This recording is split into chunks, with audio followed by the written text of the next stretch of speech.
Hello and welcome to the end of the Man City game. It's about 8 o'clock at the moment, and we've all watched it in some way or another, or listened to it. So I watched all the game this time, everyone. there you go. So no. Hey, Jamie. love to see it. No one at me on Twitter this time, please. So just to go around, just so brief introductions of where or how you listened to the game. So Jamie first, like you said, you watched it, did you? I watched a dodgy Chinese stream of the game. Very odd commentary of. So specific. Yeah. But I watched all the game apart from the last 10 minutes as my stream cut out.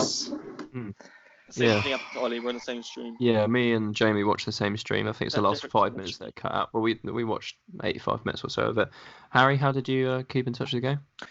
I wanted to get a Radio Silent, so I went there, didn't have it. So I went BBC Radio 5 Live, went there, didn't have the specific Silence one. So I went to TalkSport, didn't have it, that specific one. So I went to the Manchester City website and listened to a Mancunian commentator. You know you can listen to it on the Saints website, right? And it is BBC Radio Solent. It's the same frequency, but it's just online. Because it said that it wasn't available on the website. Yeah, but that's without boring everyone with the details. Basically, BBC Radio Solent don't have the license to publish online, but Southampton do. So they have who's it? Adam Blackmore and Dave Merrington. Dave Merrington. That's it. They do it on the Saints website. So go to Matchday Live. This would be a little tip for anyone who wants to know. Go to Matchday Live. There's a little sound button there. Click it, and it's got the commentary. So if you don't have a radio, you can just listen to it online.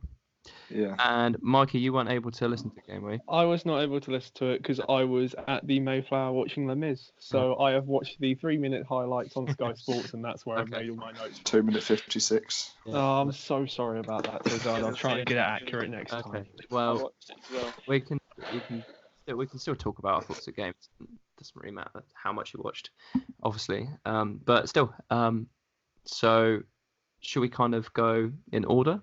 Should we go what your first impressions from the team sheet? What did you kind of think when you saw the team sheet? I thought it was odd in a way.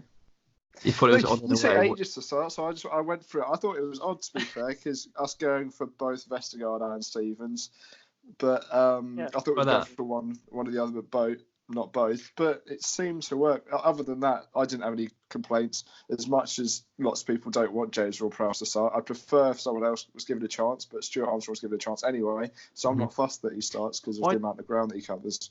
Yeah, why did you say Vestergaard and Stevens? Why were you surprised both of them? I thought Yoshida would have stayed in. Okay. I thought, or I thought Danso would have played because Vestergaard hasn't played against Manchester City.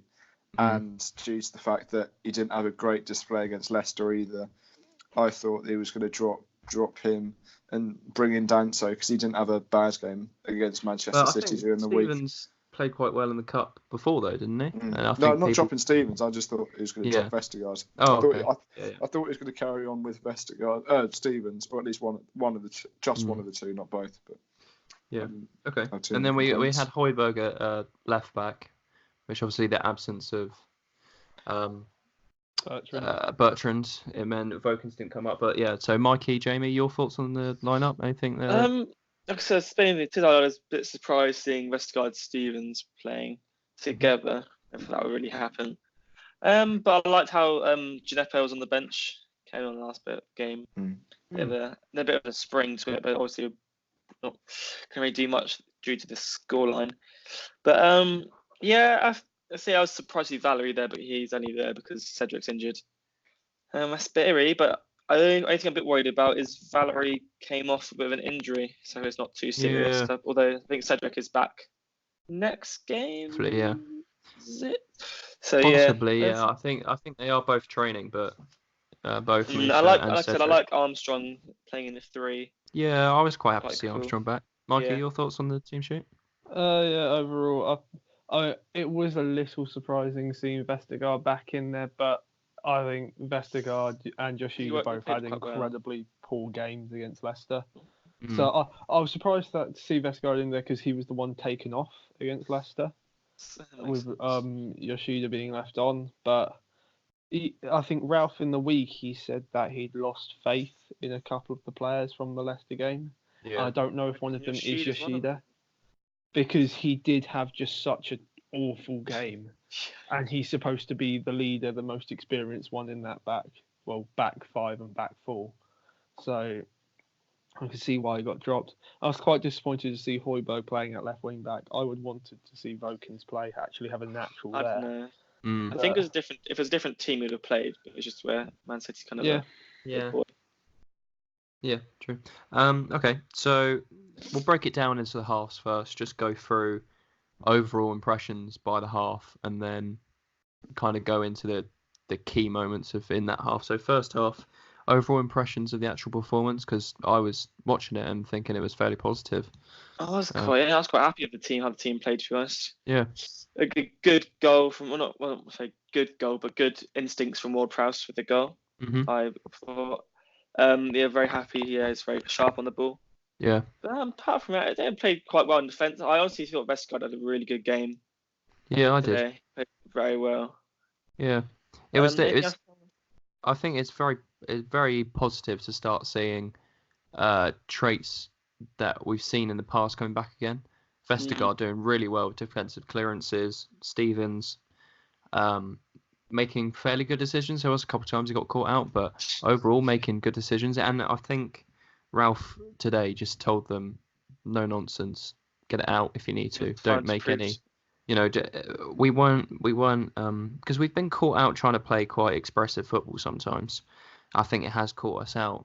But it seemed like today we just, if it had to go out for a corner, it had to go out for a corner, and we'd regroup. We didn't really do too much fancy, but bodies on the line, and it seemed like there was a reaction there today. Stevens was quite close to clearing it from the Kyle Walker shot, actually. Yeah. So he's a bit to the left, he could have made it. So overall impressions of the first half?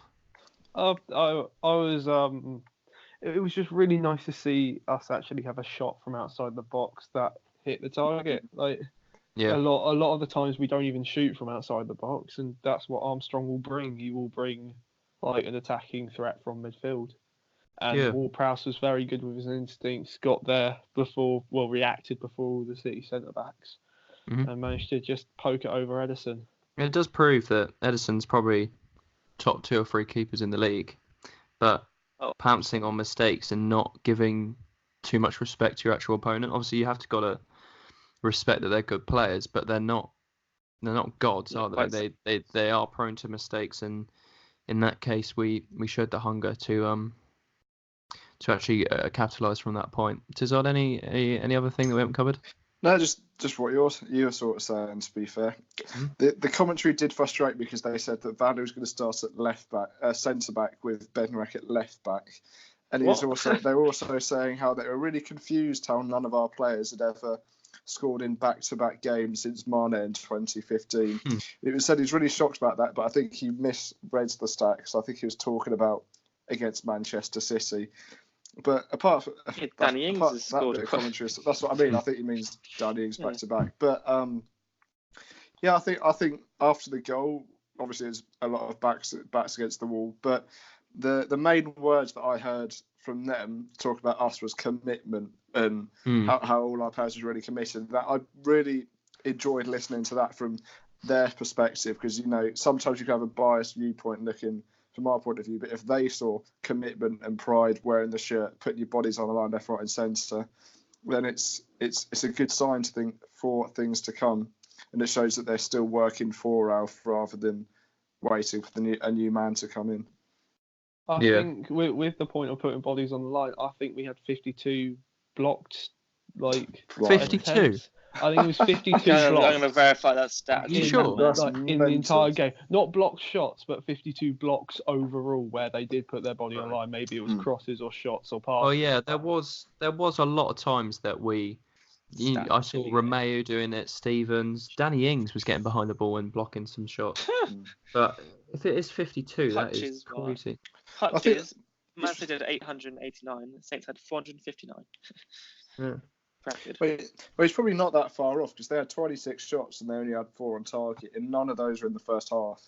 So I think under Pep Guardiola, there's 8 first halves that they've not had a shot on target, and 4 of them were against us, apparently. So They're used to not having a shot on target in the first half. So they had 4 and we had 3 in the whole game. Like, it wasn't that shows how much that McCarthy didn't really have to do, because the amount of times we blocked shots. So he's probably not far off with 52. I can't find the stat, unfortunately, Mikey, but I'm going to go with your word. Believe I'll see if I can find it later on. But I thought McCarthy, I think he had a really good game, apart from the 2 late innings, quite a few good saves. I'm glad to see him being off place. Not a bad game. He's definitely. Without the slight mistake for the second goal and picking the ball up from a back pass, it was it was quite a clean game for him. Oh yeah. I was a bit confused from that because I was playing pool for the second half before my thing cut out, and I had my AirPod in watching the game. Nice thing. I looked up and was like, hang on a minute, free kick inside the box. What? No, yeah, it's and I think McCarthy provided he seemed a little bit more comfortable in goal. I think Gunn's a good shot stopper, but I think he's a bit flappy sometimes. Whereas I think McCarthy was overall. He's still young. Yeah, I think overall McCarthy just kind of provides that solidity in defence a little bit more. But yeah, I thought so going into the second half, what was our kind of thoughts there? Well, it was going to be very similar to the first half, where we're just going to go backs against the wall and try and keep them out. And the problem was that we didn't. So no, that was. No, yeah. We kind of knew coming into this game it was more performance based rather than getting points, because especially after the Leicester game, it was almost take what you can get, really, wasn't it? We weren't expecting anything going there, but obviously they did get back into the game. But I think it was good to see. When was their first goal? How long did it take them? 70, 75. 70. So we kept them out for a long time. I think it was 70. I think on about 70 minutes exactly, Harry. You're correct. Well done, mate. Okay. You win the prize. The 13th or 14th minute, I put £1 on us to win because we're still 7-1. So don't blame me for us losing, because it didn't come in, so I lost my money. So, but I know you should never bet on your own team. But I had hope, I had faith, and it did. Like for the first 70, obviously we kept them out, and they scored with what was their first shot on target. So, do you think McCarthy would be disappointed that he let it through his legs? Or the problem is it's so close. It's so quick. Yeah, there's not a lot you could do about it. I was more frustrated. I was more frustrated in the fact that Stevens gave Aguero that inch. Yeah, like, you've got to be marking Aguero tight. You cannot give him anything, because he will score. He's one of the best strikers in the world, so he will score. He'll make it easy for himself. It's not the best. I think he scored. It's something ridiculous, like 8 goals in 9 shots on target this season. Yeah, he's just so clinical. If it's on target, it's pretty much going in with Aguero. And we got the warning with the header over the crossbar a couple of minutes earlier, so Steven should have been switched on at that point. Also, what else frustrated me was that Højbjerg didn't go out to Walker. Like it was Armstrong. No. Armstrong was doing the job of tracking back as a central midfielder instead of Højbjerg going and pressing the cross as a wing back. So, Walker pretty much had all the time in the world to pick out the pass, and he will pick out that pass, and Aguero just tucked it home. Yeah. And it also seemed like that because there was a slight call of the ball going out of play, everyone just sort of stopped. And our players just thought that the ball had gone. So that was another thing as well. Yeah. Yeah, that's fair enough. With the kind of, because we don't really need to go over the Man City, we've kind of covered that a little bit.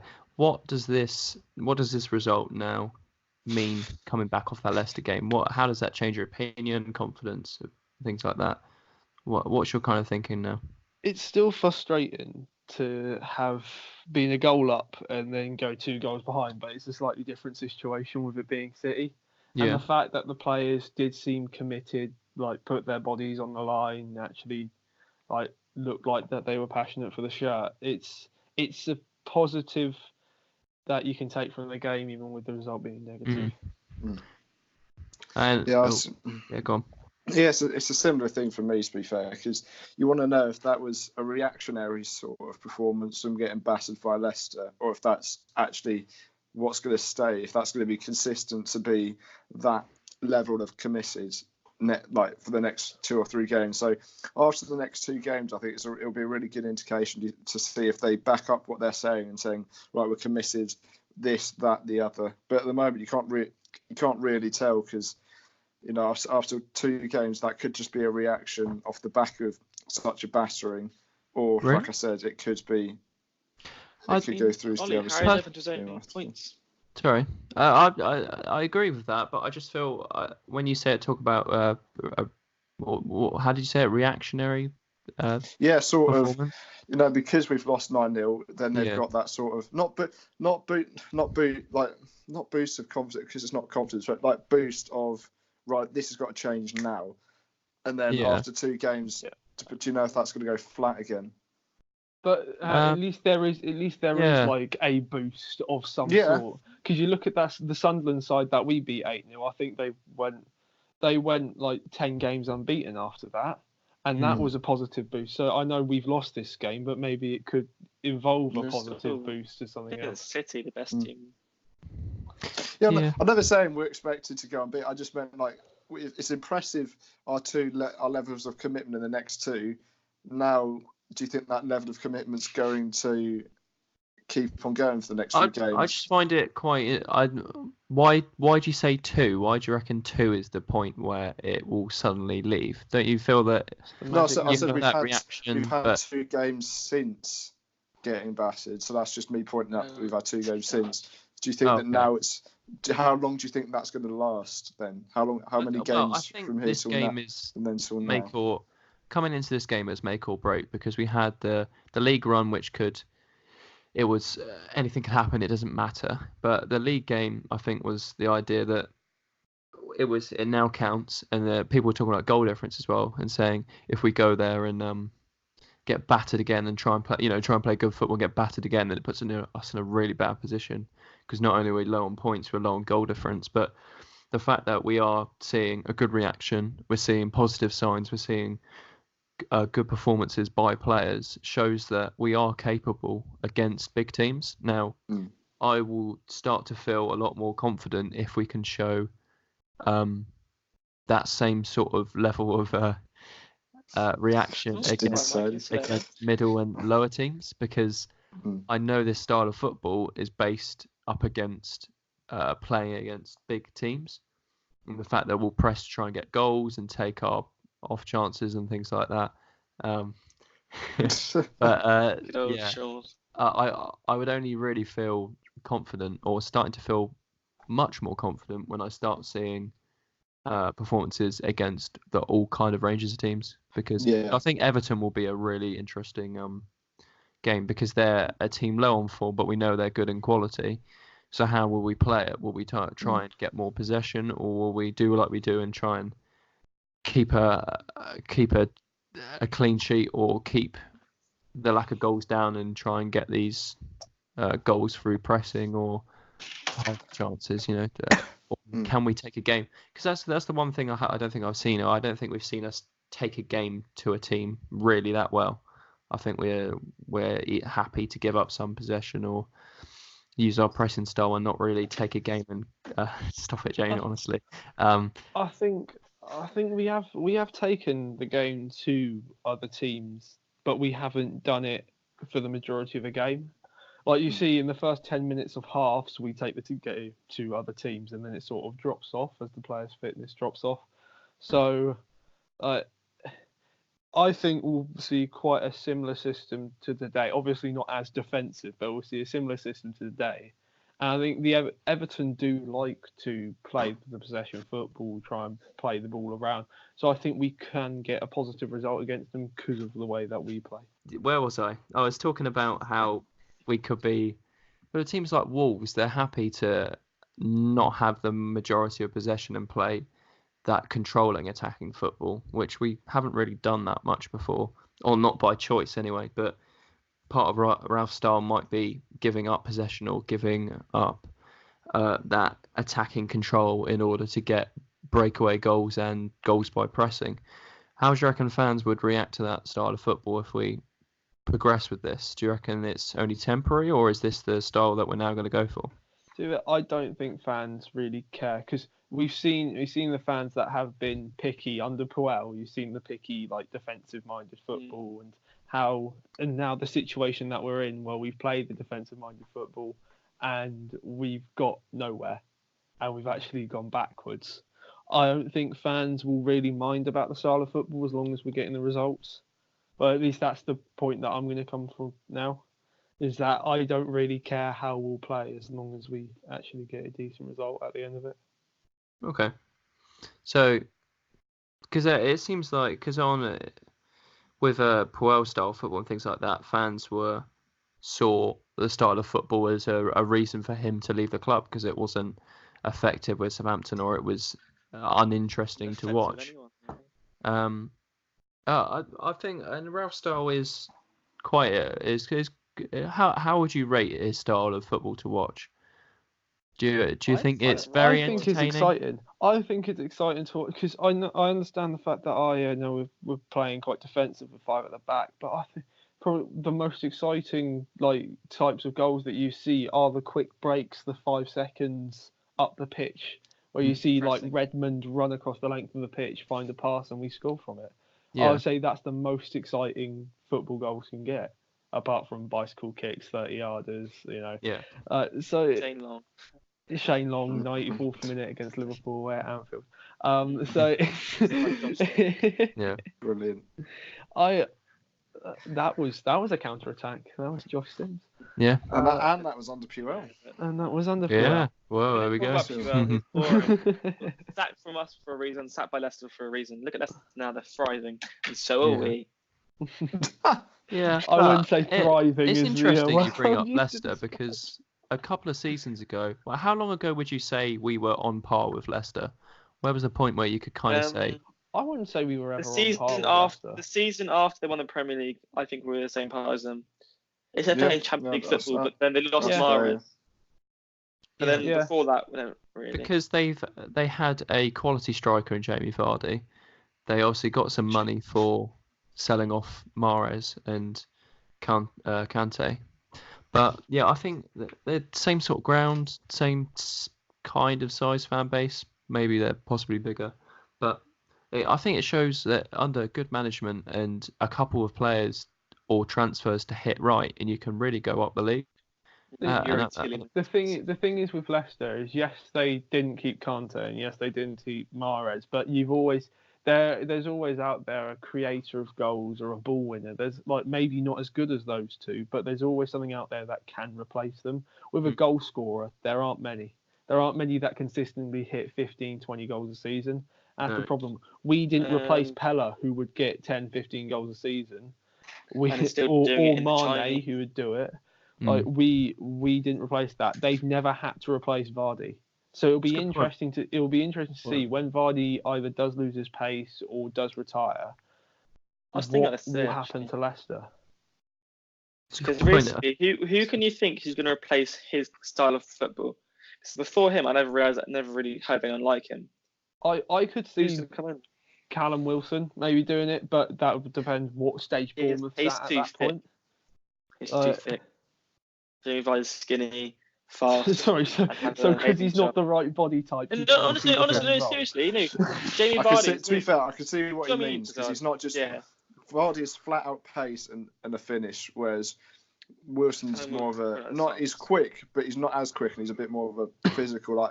I've never seen Wilson just belt through a defence and a counter. That might be just the way they play, but I've never seen him belt through a defence and a counter. Whereas you see every single week Vardy making those sorts of runs, dancing through.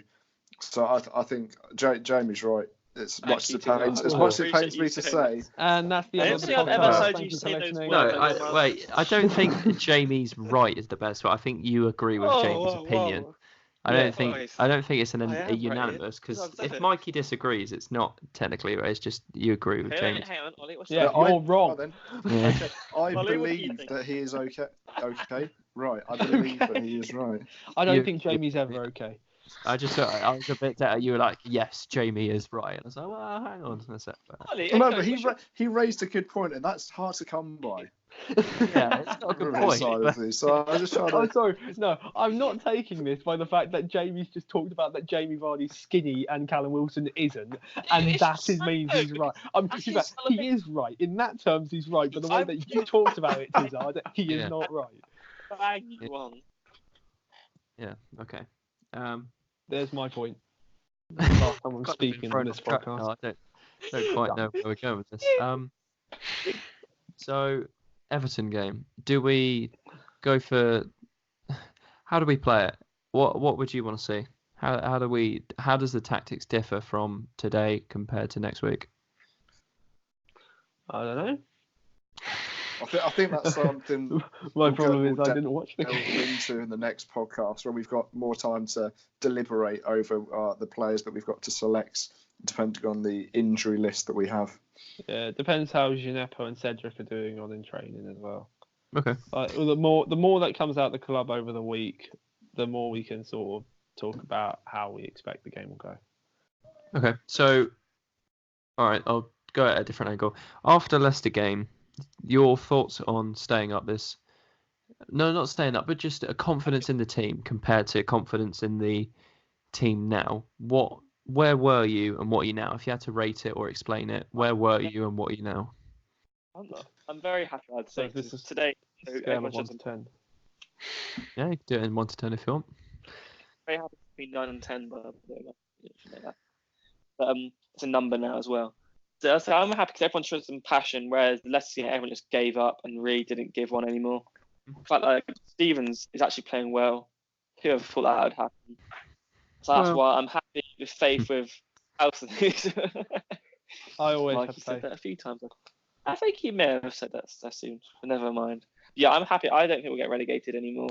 We're just a bit of a rough season, and next season will be our season. Just like that, you're confident that we're going to stay up. Like we're winning the league. We're winning the league next year. Honestly, no, I don't think we'll go down because we had that scare and had that bottling from our fan base at 9-0. And if they won't do that to us, they'll have that passion. They don't want to get that embarrassed ever again. They'll be known as a team went relegated with a 9-0 loss. But you can't say with certainty that we will definitely stay up, can you? Oh, 100%, yeah. No, but Jamie can because Jamie's right. Believe. Oh, dear. Oh, Michael. Stop it, you. Right. I'm never going to get Come over on, it. Jamie, finish up. I did. You were halfway through a point. I'm just happy. I'm happy with our performances. Okay, so you're happy with our number after Leicester game, number after Leicester. Leave me alone. Oh, God. You two, stop flirting. Come on. Number after Leicester game, Jamie. Don't have to. Oh my God. Number after Leicester game, number after this game. Like, let's put a rating to it. I thought we were done for. To be honest with you, I'd say a 3 after Leicester game and a 9. A 3 after Leicester game and a 9 for this game. All right. Wow. You happy? That is triple. That's triple after we've lost back-to-back games after the Leicester game.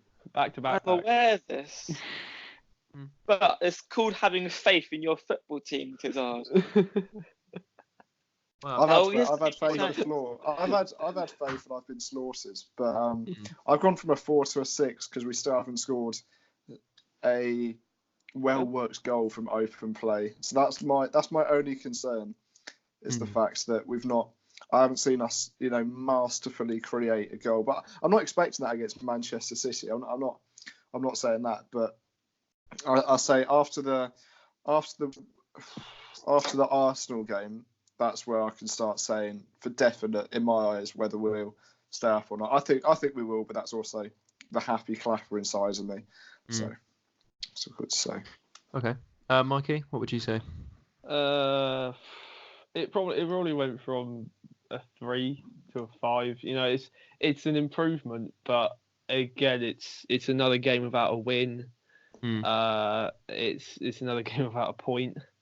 So, but we're still 3 points away from Villa. We're still in and around, and it's still only 11 games gone. So plenty of time to turn it around and push for the title. Yeah. I'm looking it's still mathematically possible. Yeah. Shay Adams said it's possible, so it will be possible.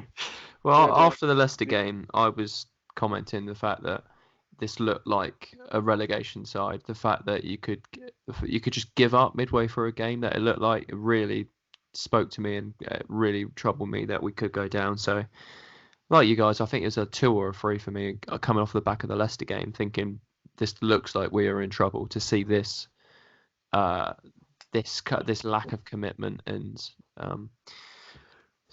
effort in the side was really worrying for me.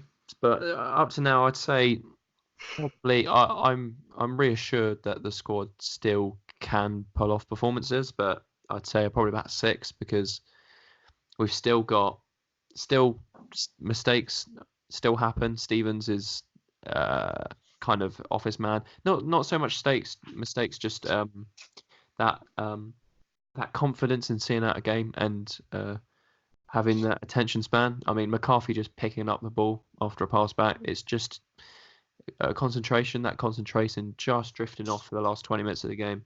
Also, Højbjerg letting Walker run across him. Yeah. I think squad depth is a little bit, and when I say squad depth, I'm talking about players that will actively affect the game positively. I think we've got a big squad, but do we have active quality players in that team that we can maneuver and change? You know, you look at Ward-Prowse, but he's one of the only players that can really stick out a whole game for 90 minutes under Ralph's system, so he pretty much gets a game every week because of his fitness. Is there many players that can come into the side with the injuries or just the lack of quality that we don't really have in there? I think there's still, and also I put down about the lower teams as well. Will we be able to go and win a game against a lower team, or will we have to wait for their mistakes in order for us to get goals? Can we, like I said earlier, can we go and take a game? Can we keep the possession? Can we create, like Harry said as well, from open play, creating a chance? Can we create that chance out of nowhere, or do we have to try and get it off other people's mistakes or things like that? Those are my major concerns at this point, and yeah. So I'd go, let's say 2 to a 6. I think that's what I'd put. Yeah. So 2 9s out there at all. Yeah. Just me. I appreciate the confidence, though. You'll have to see it. To see it. Yeah, no, it's good.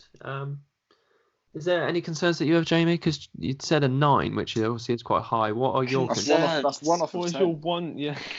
Thank you very much, Harry. That GCSE is coming in well. My concern is left back position. Brackets Ryan Bertrand's a bit of a hot-headed character, as we saw, was a red card, very high foot, and it's James Okins. Jake. Sorry, my bad. Thinking about myself and as a. Thinking of myself. James as Vokins talented on the as podcast. him. Jake Vokins. Is he really Premier League ready? Not so much yet, but under Ralph's influence, possibly yes. That's the one that I'm a bit lacking. And right back, if Cedric can stay fit,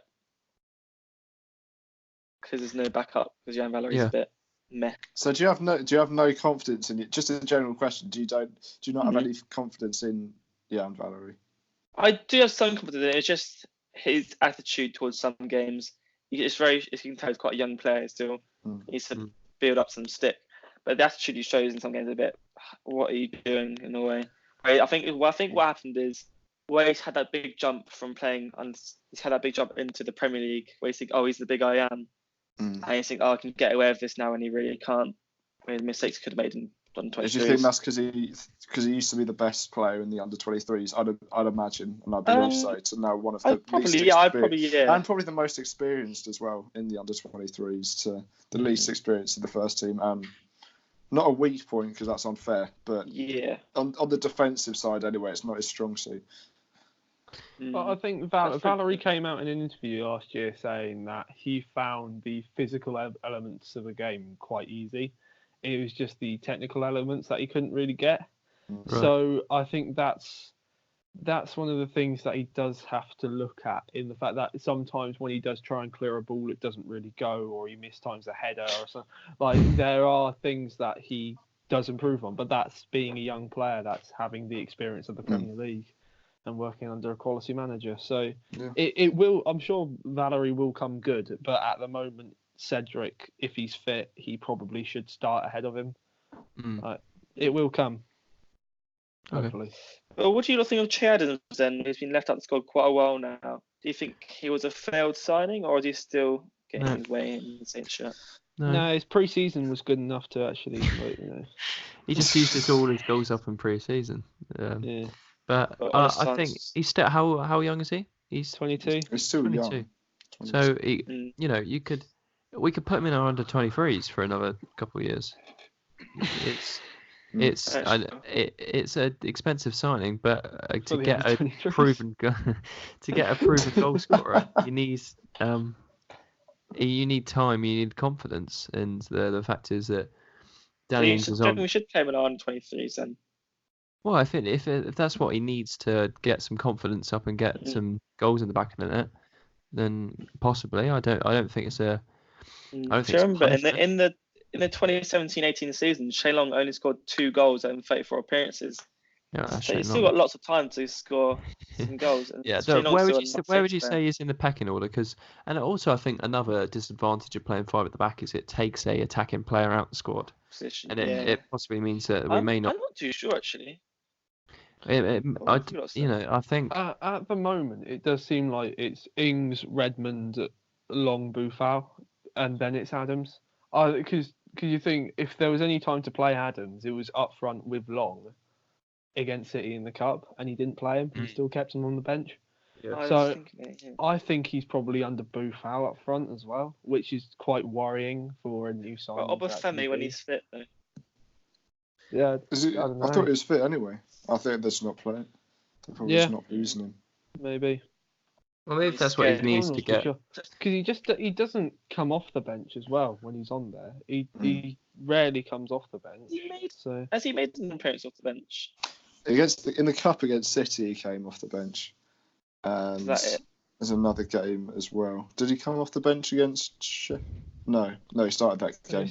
I think that's the only game. But he's for 15 million, which in this market isn't that much. To us, it is because we've got a different strategy to most teams.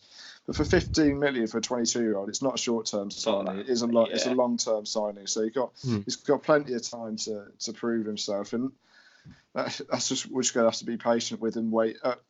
Sadly, at one point, Danny Ings probably will get injured, and that'll be his time in the team. No, don't say that, mate. Don't jinx it. It's a high probability that Danny Ings will pull something. Even if it's just like a 2-week thing.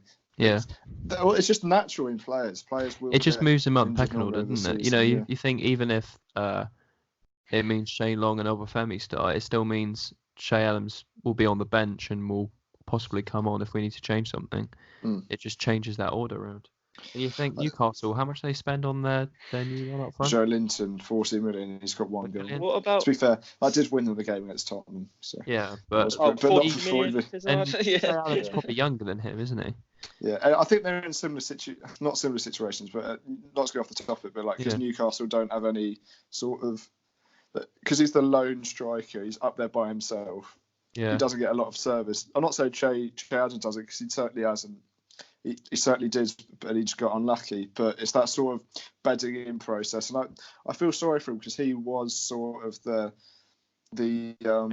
victim of us changing back to a 5-back rather than the 4-2-2-2 or the more defensive formation. I think Ralph did reassess, didn't he, after a couple of games and realised that he does need to stick with this 5, and the 4 would open more attacking opportunities, but he doesn't quite have the defence to sit back on. And that would be interesting if he did get backed in January to get a leading, maybe Yoshida coming off the contract in the end of the summer, he can get maybe an early replacement in January and try and get possible to get. I don't know. How often do we say that? Because this season it was Danso, last season it was Vestergaard. Well, we don't have any obligation to take on Danso. These signings are all young centre backs who haven't had a lot of experience. I mean, Vestergaard's slightly different, but I think that Mark Hughes literally went, we concede a lot of goals from headers, let's sign the tallest player that we possibly can. Yeah. I think that's what Hughes' thought was. I don't think it was we need a leading centre back, we sign Yannick Vestergaard. So we've had a couple of windows where we just haven't signed the right players, and I think we just have to break the system. We have to break going for players under 24. We just have to sign an experienced Premier League centre back. And just bring them in and let them lead in the defence. Because it kind of shows really with Danny Ings, where he brought in an older, experienced player, and it's shown he's working wonders in our team. The older, the perfect example compared at the moment. Scientists he is a lot younger. I'd say the perfect example at the moment, right now, is Gary Cahill. Like, we were laughing and joking that we were being linked with Gary Cahill. No, we didn't want Gary Cahill. We didn't want Gary Cahill in the side. He's gone to Palace and he's strengthened their defence. He's replaced Sacco, and even if you get 1 or 2 years with them, it's currently working for him. So maybe we should try and sign a more experienced centre back. It seems that it's almost like with Southampton, it's a stigma to sign a player in their prime, but the fact is we've got so many players that aren't in their prime at the moment, and we're waiting for them to develop. Well, why don't we go out and get a player who might have maybe a little lift and get them on a 2-year contract or something, get them while they're at their peak, and it just means you've got guaranteed performances for a couple of years, and then bleed in the youth and let them get that experience. You don't necessarily need to chuck 2 young, because we're not Ajax. You can't just chuck 2 19-year-olds on the pitch and just hope they have a brilliant performance and then sell them straight off. That would be a good and ideal world, but we only did that with Callum Chambers. I think the Premier League's a lot more ruthless and it hides a lot more mistakes. But we're talking about Jack Stevens looking a lot more secure in defence against Man City, and a couple of years ago everyone was slating him for being dangerous on the ball. A couple of weeks ago, yeah. So I think even in the background you can still perform and pick up your craft without having necessarily loads of game time. And you got to look at it now. Bednarek's young. Vestergaard's fairly young. I don't know what you do with Hoyd, but if he goes, I think he's still, what is he, 25 or so?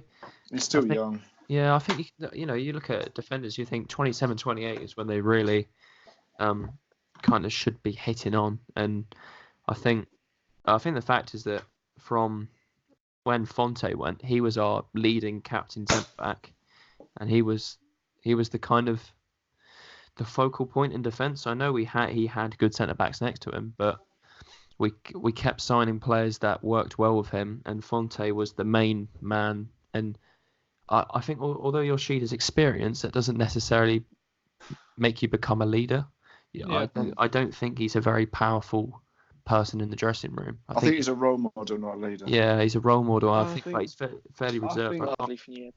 That's what the squad's currently lacking, because as much as people say Højbjerg is a leader, he doesn't have a lot of experience to back up that leadership. No. We do have a dressing room that is lacking leaders. And to a certain extent, if you're Danny Ings and you're getting captain,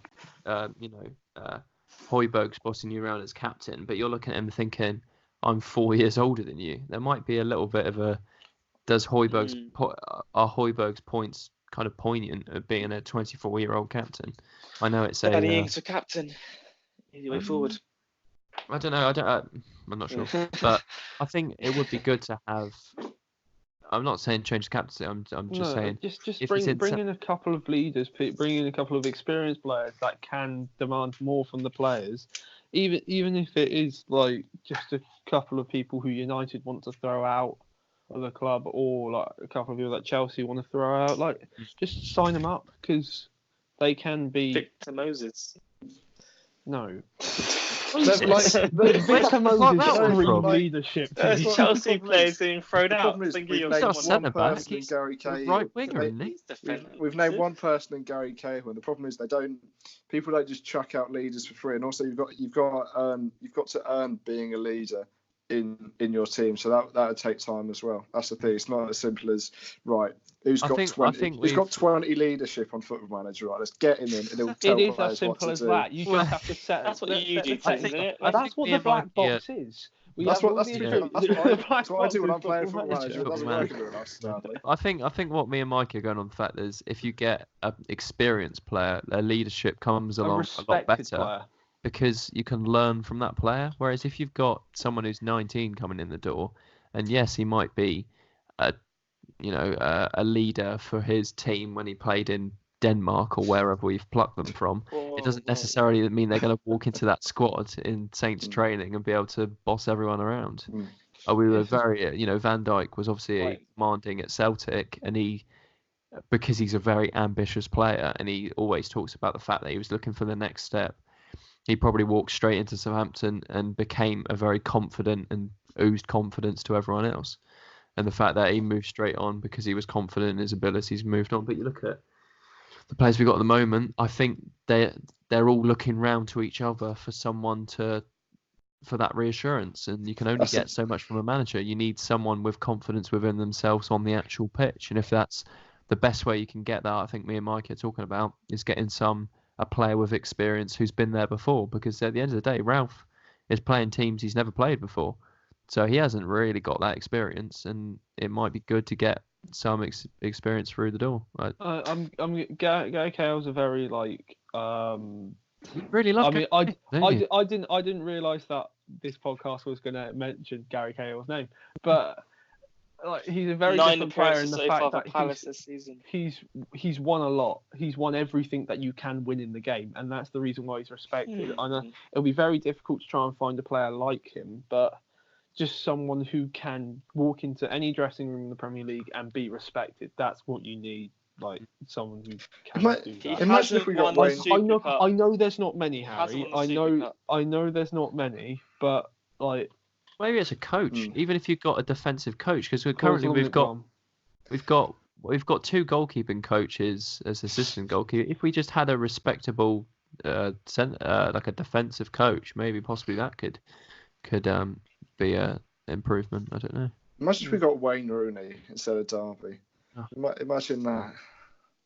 He's won everything. Are you going to go watch it? Ibrahimovic is returning from the MLS. No, Derby counter tickets are £33. I'm not going unless they get a... Yeah, I know. It's crazy. That's a story for a different time. That's why I haven't been to a Derby game since I've been here. I like how we've tried to base this on the Man City game, and we've now talked about Derby's ticket prices. I think you're being paid by Gary Cahill, Mikey. I think you're on his advertising. No, but I completely understand what Mikey's coming from. But Gary Cahill's agent. The thing is, though, Gary Cahill hasn't won everything. He didn't win the Super Cup. Oh my god! Oh, and he's not won the World Cup. Oh yeah, and the World Cup, right. But the problem is, what I think we'll do, we'll try and look to develop a leader rather than just bring one in, and that's my concern with that. As much as I do agree, you're right, Mikey. How do you develop a leader? Does that just come over time? And how long do we have? It comes over time. That comes over respect of the other players. That's the problem. It's Fonte didn't come in to us and just become a leader straight away. He develops that over the time, and that's the problem. I think we're going to just try and wait. And I'm not saying that's the right thing to do. I'm just saying that is what I believe we're going to do, because I can't remember the last time we brought in an experienced player. That could take a very long time, especially if there's not. Yeah. I think you need a certain amount of success as well to be a leader, to have that kind of role model and that experience to show other players. If you've got exactly, Joe said 8 seasons. I don't know if Vestergaard stays with us for 2 or 3 more seasons, will he instantly become more respected? And how exactly do you make him a leader? The best example of this as well is Ward-Prowse. Ward-Prowse has been with us for 10 years or more, and he's racked up loads of appearances, played Premier League, I think 200 appearances, over 200 appearances for Southampton. Yeah. Played Premier League games, done well last season. Do you see him being a leader in that dressing room? No, but that's so how long would you give him to? How long would you give him to be a leader? I don't think that's what he's going to be. I'm just saying from a strategic point of view, I don't think we're going to bring a leader. I'm not saying it's right. I don't think so. I think you're right, but I'm just saying from what I see, I don't think that's what we're going to do. As much as I want us to. On the same wavelength as well. I don't know if we see it, because we're hearing in the press that we have to keep it under 25, but I think what we need is something to change there. And you can wait for a long time, but will we actually see a change until Peter Crouch is currently free agent. Peter Crouch is doing the I don't think he's not done his podcast since June. I tried to download it, but he's on the Amazon show now. The problem is, like, Gary Cahill would probably get into our team, but there's not a lot of 32-year-olds and above that would get into our team. That's the problem. Okay, with fear of he's 33 actually, by the way. I'm going completely off the rails. I mean, we've mentioned Gary Cahill, John Bishop. Probably about it's all about that. It's all. That's almost like a podcast. Why these results have happened. So it is relevant. Yeah. Okay. To an extent. Okay, so last week it was really successful kind of doing the reaction after the game. So we tried it again this week. If you do want to kind of see that again, then let us know. But it's been me, Ollie. Harry. Yep. Jamie. Mikey. Okay, thanks for listening. Oh, and also we need to say thank you because we got to 1,000 downloads as well. Yeah. So, yeah, 1,000 downloads. Thank you very much. No one else wants to react to that. Okay, right. See you next time. Thank you everyone for 1,000 views.